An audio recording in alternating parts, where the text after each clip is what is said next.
আজকে আমি আলু পোস্ত বানাচ্ছি। তো আলু পোস্ত বানানোর জন্য এখানে আলু কেটে নিয়েছি, এখানে নিয়েছি পোস্ত, এখানে দুটো শুকনো লঙ্কা নিয়ে নিয়েছি। এখন এটা বাটবো। কড়াইতে সর্ষের তেল নিয়েছি, সর্ষের তেলটা গরম হয়ে গেছে। তো এখন আমি এখানে আলুগুলো দিয়ে দিচ্ছি।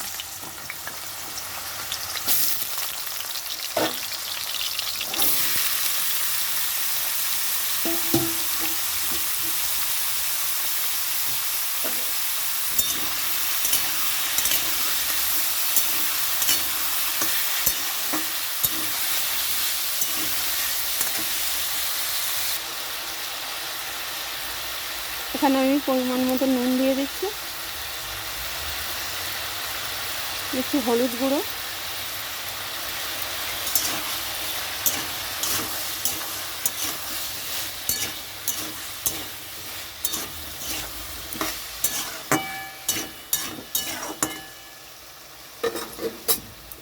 এখন আমি এটা চাপা দিয়ে রাখছি।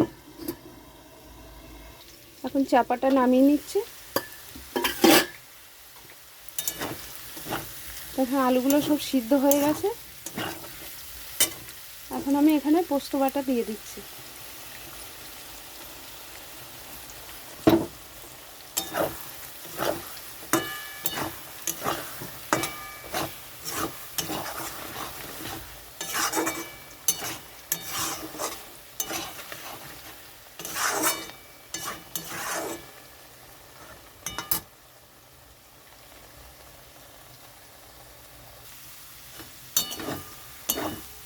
তো এখানে আলু পোস্তটা হয়ে গেছে।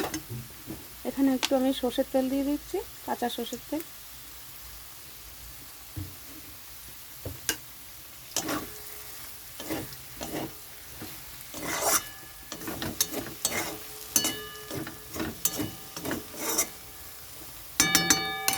আলু পোস্তটা হয়ে গেছে, নামিয়ে নিচ্ছি।